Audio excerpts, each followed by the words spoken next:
National Identification and Registration Authority has officially launched the mass national renewal process in Arua City. This happened today, 27th of May 2025 in Arua City, attracting various political leaders across different wings in Arua City, masses at large who came to grace the occasion, and the process commenced immediately with technical personnel who works at Nira. Christina Jock, registration officer at Nira for Greater Arua, says the exercise is for all the Ugandan citizens, however they shall prioritize adults at the initial stages. This exercise is for all Ugandans, irrespective of the age bracket. It starts from 0 years to infinity. However, we are going to prioritize the adults whose national IDs have already expired. Why? Because they are missing out on government services, they are missing out on public services that requires the national ID for them to access them. We are going to register those who have never registered before. We have our citizens down there in the community, they have never taken time to register for the national ID.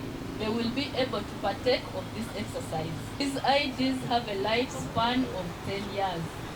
So by 2025, most of these national IDs have either expired or they are about to expire. That is the reason as to why Nira is doing a mass renewal exercise and mass registration of Ugandans that have never registered for the national ID. Meanwhile, Wadisa Munyakwa, Lord Mayor Arua City, encourages the various stakeholders and masses at large to be the agents to inform others about the brilliant initiative. You are here, you are going to be our serious campaign agents, you are going to be serious mobilizers, and you are going to be the ones to let the other people who have not acquired IDs to acquire them. You are going to be the agents to inform the other people whose IDs have expired to go to the various stations to renew, because it's an important thing.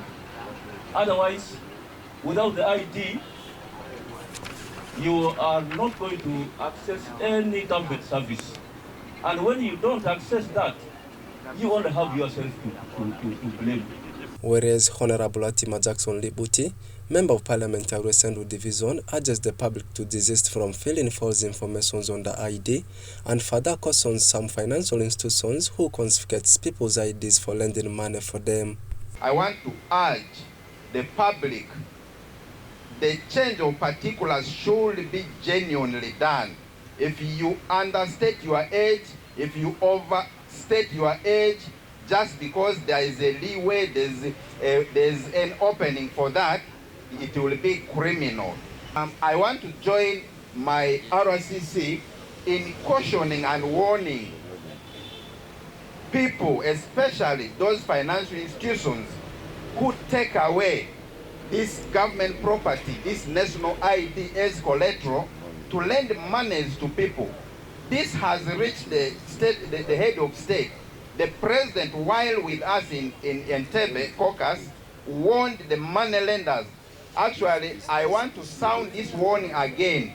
Should you continue to confiscate this government property, the national ID of women, especially women are vulnerable to this act, you are already a prey to the security.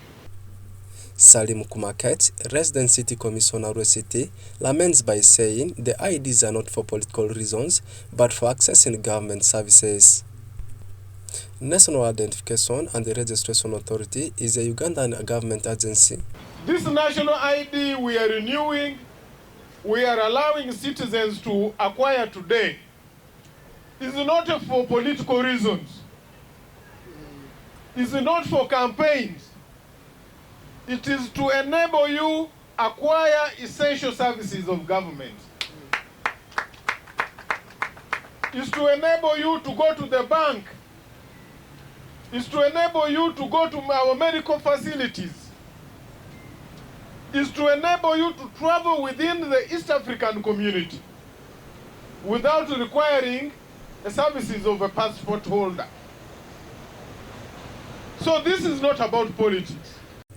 National Identification and Registration Authority is a Ugandan government agency responsible for establishing and maintaining the National Identification Register, registering citizens and legal resident aliens, and issuing national identification cards since 2015. Orak Benson Pastore, compiling the story for Western Television Nilecast.